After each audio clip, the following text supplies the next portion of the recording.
My son and his wife trapped me in my own apartment, tricking me into signing away my entire life's savings, while they treated me like a confused old woman. They were so ungrateful, spending my hard-earned money on a life of luxury, while isolating me from the world with their fake, loving concern. They thought they had me completely under their control, but they underestimated me. They had no idea their big Black Friday shopping spree was about to become their public day of reckoning, and I had orchestrated every last satisfying detail. It all started at brunch. One of those bright, sunny Astoria Sundays where the light pours into my son Michael's apartment, making everything gleam. And everything did gleam. Karen, my daughter-in-law, made sure of it. She was the perfect hostess, gliding between her friends with a pitcher of mimosas, her laughter a little too loud, a little too bright. Michael was holding court by the window, showing off a new watch. It was a massive, complicated thing of gold and steel that looked heavy on his wrist. He'd catch people's eye and angle his arm just so a proud little smile on his face. From my corner armchair, a comfortable seat they'd pointed me to as if I were a piece of delicate china, I saw everything. I saw the way Karen's smile never quite reached her eyes. It was a performance, a beautiful mask she wore for her guests. I saw the slight, almost imperceptible tremor in Michael's hand when he thought no one was looking, pulling his phone from his pocket to glance at the screen before shoving it back. There was a frantic energy humming just beneath the surface of their perfect brunch, a tension coiling in the air that no one else seemed to notice. Or maybe they just chose not to. I felt like a spectator watching a play where I knew the actors were forgetting their lines, but the rest of the audience was still applauding. In the weeks that followed, that quiet tension morphed into a full-blown campaign of what they called loving concern. It began with the groceries. Karen insisted on handling all my shopping, telling me it was to save me the trouble of hauling bags up the stairs. Then came the phone calls. My friend Carol would call, and Michael would answer, explaining politely that I was resting and that he'd pass on the message. He told me he was just protecting me from all the scams that target seniors. A new, smart security system was installed in my small apartment, complete with cameras at the doors. It was for my safety, they said. But when I saw the app on Karen's phone that gave her a live feed, I knew it wasn't a shield. It was a geese. They were building a cage around me bar by Gilded bar, all while telling me how lucky I was to have such caring children. And I, to keep the peace, just nodded and told them how grateful I was. The final piece of their construction fell into place on a Tuesday afternoon. Karen came over with a thick, leather-bound folder and a warm smile. She told me their financial advisor had suggested some changes to streamline the estate. It was all just routine paperwork, she explained, to make tax season easier for everyone. She spread the documents across my kitchen table, a dizzying sea of fine print and signature lines. She pointed to each spot where I needed to sign her manicured finger tapping on the page. I was tired. A deep soul-level weariness had settled in my bones over the past few weeks, and I didn't have the strength to argue to even read the dense paragraphs. So I signed. I watched my own hand, the one that had graded thousands of history papers, sign away a lifetime of careful saving. On one of those pages, buried in the jargon, was a durable power of attorney, a document that gave Karen complete control over everything. As I pushed the last signed paper back toward her, she patted my hand, her expression the epitome of patient, loving concern. Her own hand was perfectly steady. That night I couldn't sleep. The apartment was quiet, but my mind was screaming. I got up for a glass of water and walked past Michael's small home office, where a sliver of light escaped from under the door. I heard his voice, a hushed, frantic whisper that was nothing like his usual confident tone. I stopped my hand on the wall and leaned closer. He was pleading with someone on the phone. He said he didn't care what they'd told him, he needed another extension. His voice cracked when he mentioned that Black Friday was next week, and they just needed to get through the month. Then came the words that froze the blood in my veins. He insisted I didn't know anything, that if this one credit card got declined, they were finished. Finished. The mention of Black Friday, the sheer panic in my son's voice. It all clicked into place with a horrifying, sickening snap. The papers I signed weren't about streamlining anything. The loving concern, the screened calls, the cameras, it wasn't a gilded cage they had built. It was a prison, and I had just handed them the key.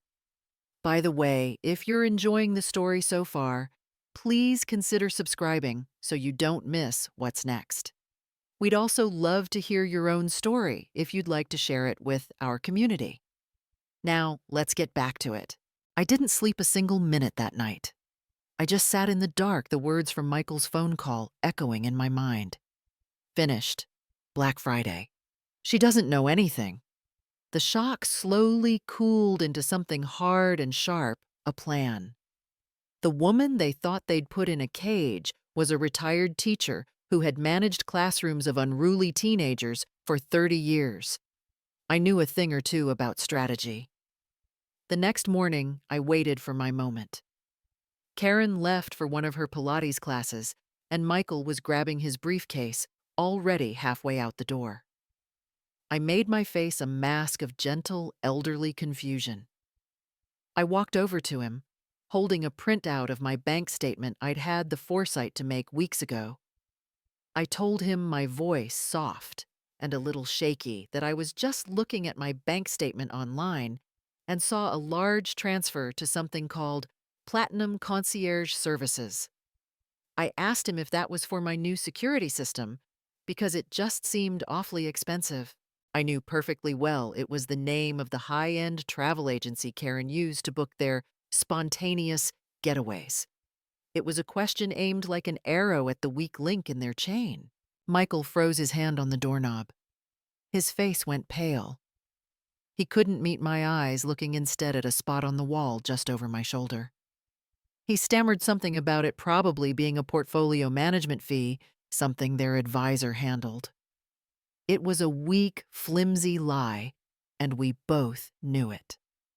When Karen got home an hour later, I heard their voices from the kitchen, no longer loving whispers but furious, hissing arguments. Later that afternoon, Karen came to my room, her smile stretched tight across her face. She had a new story, a much more elaborate one. She explained that the charge was a prepayment, a deposit, to get my name on the waiting list for a luxury retirement community down the line. It was a beautiful place, she said, and they were just thinking ahead for me. The fact that her story was a universe away from Michael's didn't even seem to register with her. Their inability to coordinate their lies was the final confirmation I needed. This wasn't a sophisticated plot. It was a clumsy, desperate grab for cash. Their panic was my opportunity. With them busy trying to patch the holes in their sinking story, I told them I had a routine doctor's appointment I'd forgotten about. The look of relief on their faces was almost comical. A simple, mundane errand was a welcome distraction for them. But I didn't go to my doctor. I went to a different branch of my bank, one on the other side of town. I walked up to the manager's desk and asked for Mr. Davies, using a code word my late husband and I had established with him years ago for emergencies. He saw me immediately. In the privacy of his office, I laid out the situation. I didn't give him all the emotional details, just the facts, the suspicious power of attorney, and the unauthorized access. I instructed him to put an immediate freeze on all outbound transfers from my main trust account. Nothing was to move without my direct verbal confirmation, using a new second password that only he and I would know. As I walked out of that bank, I felt a flicker of the old me return. I had an ally. I had drawn my first line in the sand. When I got home, the atmosphere had changed. The air was thick with a new kind of tension. They must have sensed they'd been exposed, even if they didn't know how. Their loving care became overtly oppressive. The next day, Michael told me he needed to take my laptop for a critical software update to protect my data. The Wi-Fi suddenly stopped working due to an issue in the neighborhood. The friendly check-ins became pointed interrogations about who I'd talked to and where I'd been. They were trying to seal the cracks in my cage to cut me off completely. I could feel the walls closing in, but the fear I'd felt in the hallway the other night was different now. It was mixed with a cold, clear resolve. I finally understood. My children weren't just greedy, they were terrified. And I knew from a lifetime of experience that nothing in the world is more dangerous than a desperate person. When you're dealing with someone who is both desperate and dangerous, you don't meet them with force. You meet them with cunning. My years in the classroom taught me that. The loudest student isn't the one you need to watch. It's the quiet one in the corner, the one whose desperation you can't quite read. So I executed a strategic retreat. The next morning, I didn't get out of bed right away. When Karen came to check on me, I complained of a dizzy spell. I was tired. I told her my voice thin and frail. I became more passive, more compliant. I even found a moment to apologize to Michael for being such a bother about that bank transfer, waving my hand dismissively and blaming it on my old age and confusion. The change in them was immediate and profound. The tension bled out of their shoulders. Karen's smile became genuine again. They were immensely relieved. In their eyes, I had reverted to the role they'd assigned me, a doddering old woman, easily managed and thankfully quite harmless.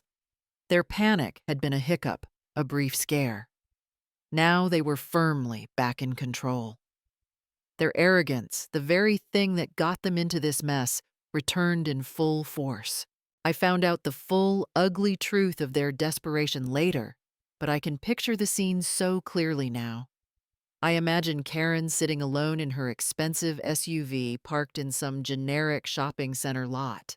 She wouldn't be on the phone with one of her friends.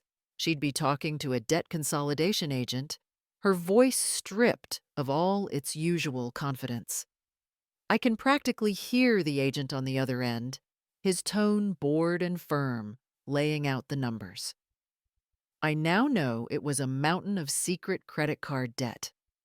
American Express bills from lavish Hamptons rentals they couldn't afford, charges from designer boutiques for clothes worn once on Instagram, all to maintain an image for a circle of friends who would drop them in a heartbeat if the truth came out. The agent would have been firm. A massive balloon payment was due the Monday after Black Friday. That's when I understood. The Black Friday shopping spree they were planning wasn't for pleasure. It was a performance, a final, desperate spectacle of wealth before the entire house of cards came tumbling down. While they saw me napping in my armchair, I was busy. After they'd confiscated my laptop, they'd forgotten one thing, the old emergency burner phone my late husband had insisted I keep tucked away in a shoebox in my closet. It was an ancient flip phone, but it could make calls and send grainy photos. During one of my naps, I locked my bedroom door and pulled it out. I called a number I hadn't dialed in years, an estate lawyer recommended by the teachers' union, a man known for being tough as nails. I took pictures of the original trust documents I kept hidden, and the power of attorney I'd foolishly signed, and sent them to him. He called me back within the hour. He confirmed my fears the power of attorney was legally binding. But then he gave me the key. He explained that while Karen could request funds, the trust was structured in a way that I, as the grantor, still had to authorize any major distribution. They could knock on the vault door all they wanted, but I was the only one who could open it. I had the power to turn off the tap.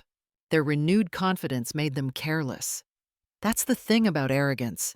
It makes you sloppy. A few days later, I was in the kitchen when the landline rang. Karen picked it up in the living room, but I, moving silently, lifted the kitchen extension just enough to hear. It was her sister. And Karen was bragging. She was going on and on about the huge Black Friday deals she was going to get on a new home theater system, a luxury vacation package for the spring. And then she said the words that sealed her fate, her voice dripping with smug satisfaction.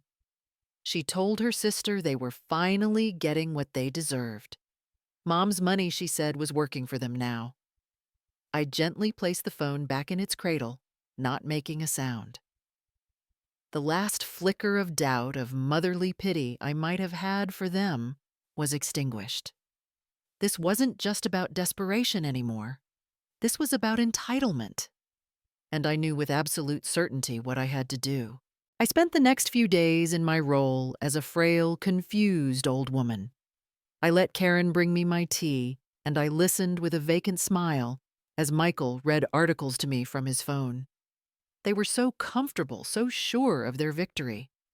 They had no idea they were living on borrowed time. My time. The Wednesday before Black Friday was a gray, drizzly afternoon. I was in my armchair pretending to doze when the doorbell rang. Michael and Karen exchanged a look of annoyance. They weren't expecting anyone. When Michael opened the door, a man in a perfectly tailored gray suit was standing there holding a polished leather briefcase. It was my lawyer, Mr. Chen. His presence was like a bucket of ice water thrown into their cozy, controlled world.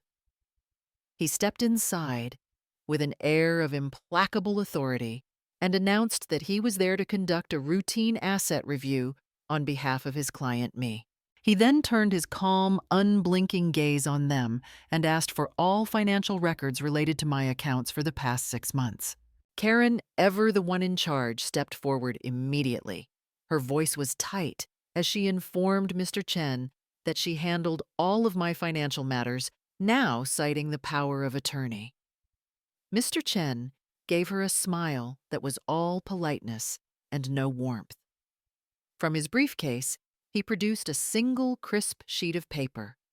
It was the official bank notification with my signature at the bottom, placing an immediate and indefinite freeze on all distributions from the trust. He explained the legal nuance with the precision of a surgeon. He told them that while Karen certainly had the authority to request funds, I, as the grantor, retained the ultimate authority to release them. And I had not, nor would I be releasing anything. The color drained from Karen's face. Her carefully constructed facade of control didn't just crack. It shattered into a million pieces. She physically stumbled backward and collapsed into a chair, her face ashen. Michael, seeing his wife crumble, started to breathe in ragged, shallow gasps, his hand clutching his chest. And then it all came pouring out. The whole desperate, ugly truth, the mountains of credit card debt, the personal loans, the looming deadline on Monday, the absolute terror of their friends finding out they were frauds. The confession detonated what was left of their alliance. Michael rounded on Karen, his voice a choked, furious whisper shouting at her that he'd told her this was insane, that she'd gone too far. Karen, her face streaked with tears, fired back with venom. She screamed that he had spent the money just as fast as she did. She pointed a trembling finger at his wrist, demanding to know whose watch that was, the one he was so proud of. Their united front dissolved into a squall of bitter, ugly accusations. They tore at each other, shifting blame, each trying to escape the weight of the ruin they had built together, exposing the rotten, selfish core of their partnership. I had been watching silently from my chair. As their argument reached a fever pitch, I did something I hadn't done in weeks. I stood up straight and steady on my own 2 feet. My voice when I spoke was not loud, but it was clear and cold, and it cut through their chaos like a knife. I told them that was enough.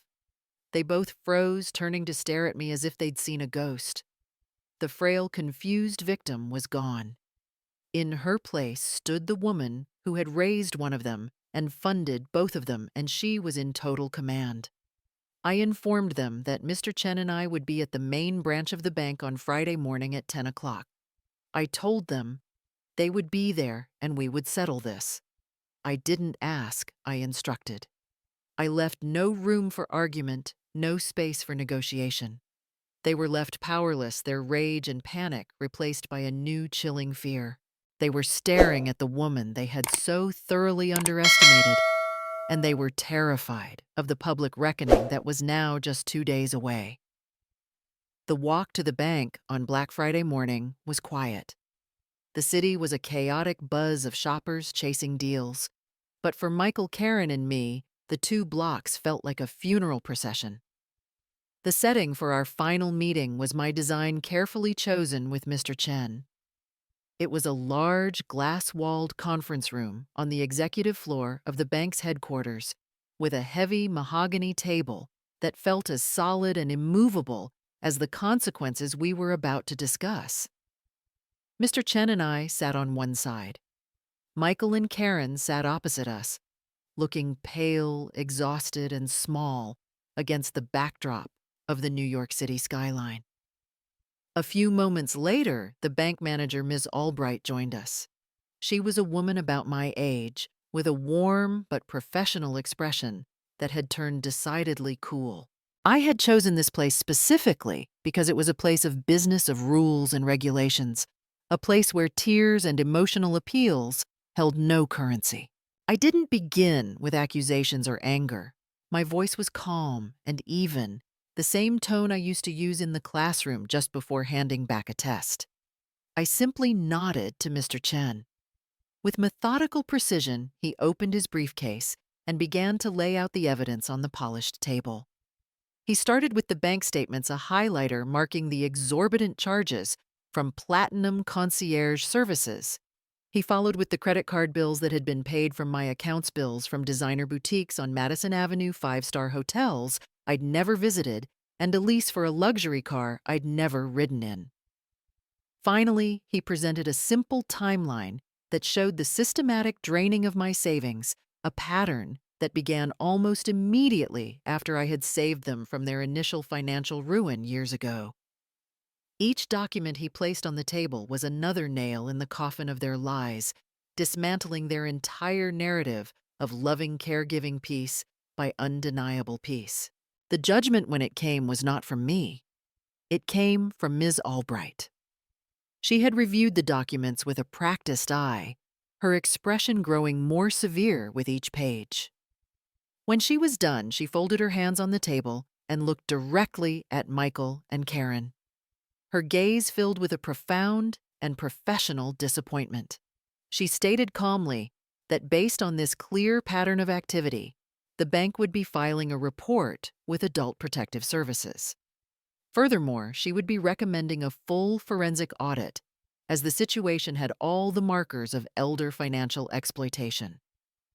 Hearing those words spoken with the calm authority of the institution that held their entire world together was far more devastating than any shouting match we could have had. It was an official institutional condemnation of everything they had done. I watched as Michael and Karen visibly shrank in their expensive chairs, crushed under the weight of the bank's quiet professional judgment. With their lies dismantled and their actions officially condemned, it was my turn to deliver the final consequences. I informed them that the power of attorney they had tricked me into signing was being legally revoked, effective immediately. The trust, I explained, would be completely restructured, with Mr. Chen appointed as the sole co-trustee, requiring his signature for any transaction. I wasn't going to destroy them.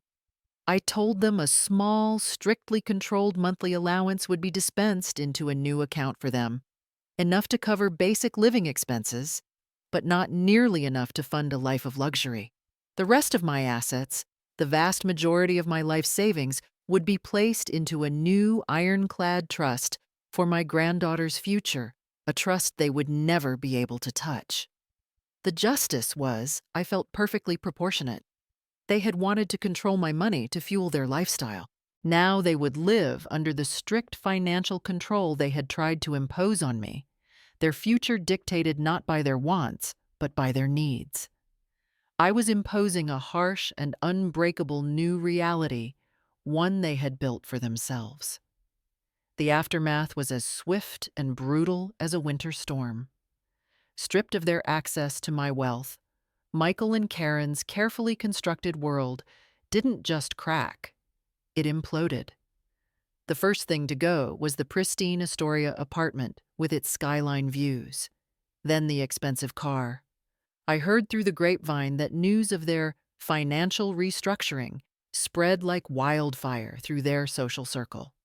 The friends they had worked so hard to impress, the ones who had sipped their expensive champagne at brunch, vanished overnight.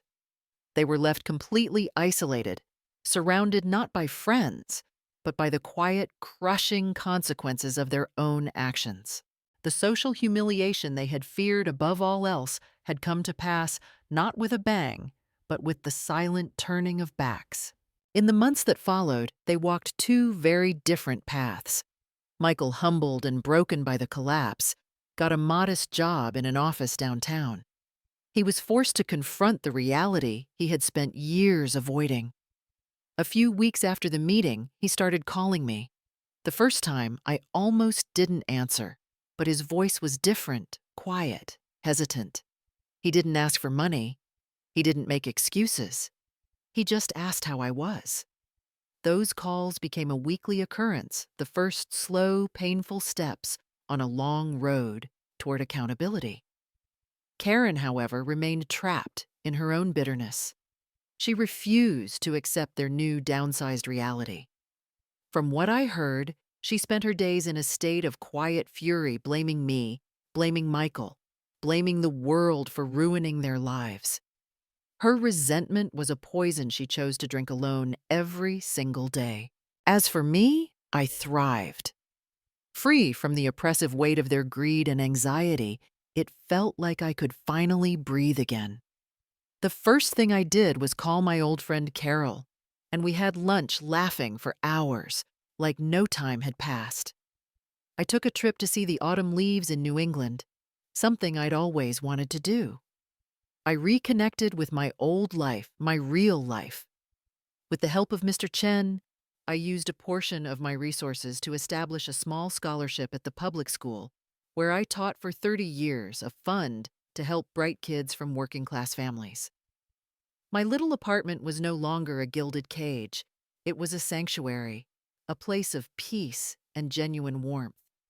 I was living with an authentic freedom that I hadn't felt in years, a freedom that had nothing to do with money and everything to do with self-respect. Several months later, on a bright spring afternoon, I was in the park with my granddaughter, pushing her on a swing. Her laughter was the only sound that mattered, and for the first time in a long time, my heart felt light, completely unburdened. As I pushed the swing, I glanced across the lawn and saw him. Michael was standing near a large oak tree watching us. He didn't try to approach or call out. He just stood there, keeping a respectful distance.